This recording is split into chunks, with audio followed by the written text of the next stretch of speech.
The United States is one of only 8 countries in the world without national paid maternity leave, and the only World Bank-designated high-income country without it.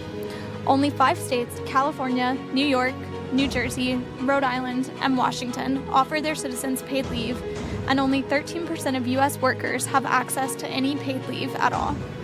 Currently, the most prevalent legislation involving family leave is the Family and Medical Leave Act, which covers eligible employees with job-protected leave for a period of 12 weeks. However, this leave remains unpaid. Without paid family leave, many U.S. workers are unable to take time off for emergencies, childcare, or maternity and paternity leave. The lack of paid family leave in the United States has contributed to a staggering 23% of American women who take off of work for childbirth, only taking less than 2 weeks off, even when children are still in the hospital or surgical cuts are still healing. Even when these Americans can take off time, they are often confronted with an ongoing financial burden. This financial burden is not isolated to the family alone.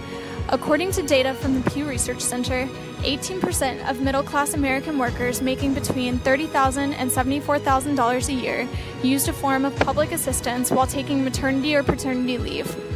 For those families making less than $30,000, the financial situation is even worse, with 1 in 6 workers saying that they took on debt while on leave, and 46% reporting that they were forced to use public assistance or postpone paying bills.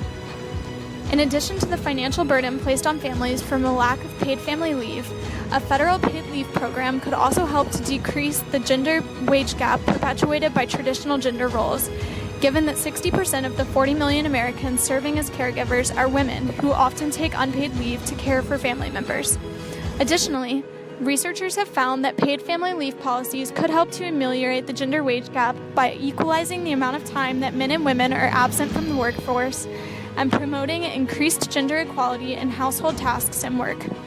Paid family leave has been shown to correlate to an increased number of fathers taking paternity leave or any leave at all in California, with a 10% increase in the number of paid leave claims being filed by men after a paid leave policy was implemented.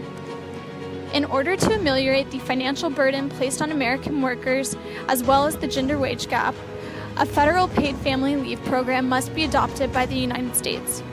I propose creating a federal paid family leave program that provides 12 weeks of paid family leave for mothers, fathers, and caregivers to be used for childbirth, adoption, personal medical emergency or medical emergency of a family member dependent, and certain military deployment situations as currently covered by the Federal Medical Leave Act.